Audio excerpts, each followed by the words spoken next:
How to switch music distributors. Let's say you have your music on one distributor and you want to get it to another distributor. How you won't lose any stream counts.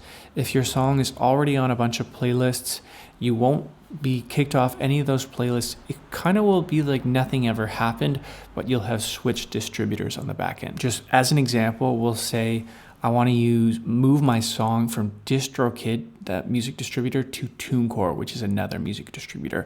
However, the principles and the fundamentals in this video are the same across every distributor. It's not super rocket science, but there are some really, really important things that you need to know.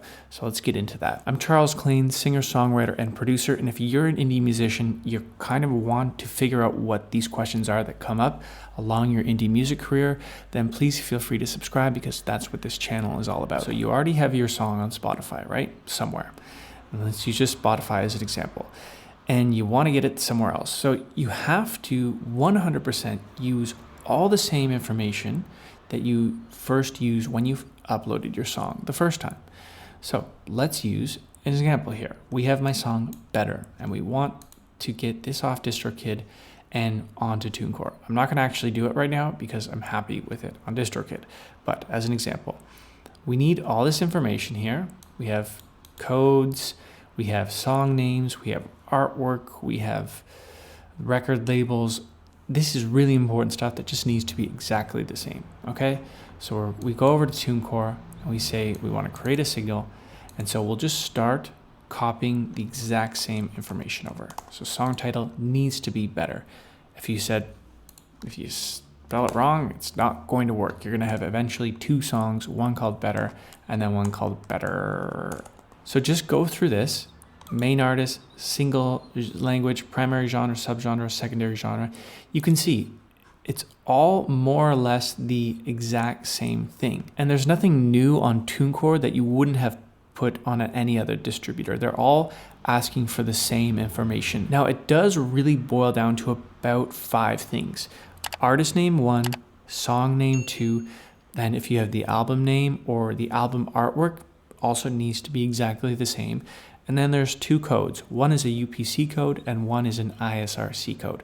Those need to be exactly the same, and they're not hard to get because your first distributor will have given you one, and you just go and get it from them. If for some means you can't get on your distributor for some reason, you can go to a site called isrcsearch.ifpi. You can search your artist name, the title of the song, and the codes will be there. This is all public information, so no problem. These codes here, for example, we're moving to TuneCore.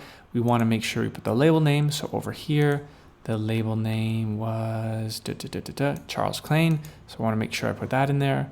And okay, we want UPC code. So I go over to DistroKid. You can see I got the UPC code right here at the top. And we need the ISRC code. So this is super, super important. Here's the ISRC code in DistroKid. So just copy, paste that, and put that in here. Do the same thing with the UPC code. The ISRC code is super important because this is actually what's going to keep your stream count. So if it's one of your top 10 songs and it has like 100,000 streams, you've got to put the same ISRC code in there, and that stream count won't change. If you mess that number up, it will switch over and you'll have a new song, but then you'll be back at 0 streams. So you really got to make sure. I would put that at the top most important thing, because if you got 100,000 streams, you want to keep that 100,000 streams.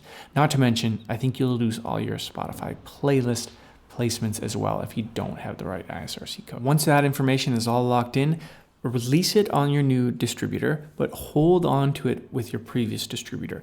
So at one point in time, you're going to have 2 distributors releasing the same song, because you don't want to pull it off your first distributor first and then re-release. You do want overlap. So release it on your new distributor, wait a few days, and then wait till it's been delivered to the stores. They'll tell you when it is. And then when it is, go to your previous distributor and just take it off. Just do like a full removal. If you're curious about all these questions that come up along your career as an indie musician, then please feel free to subscribe. This is what this channel is about, and I hope to see you in the next video.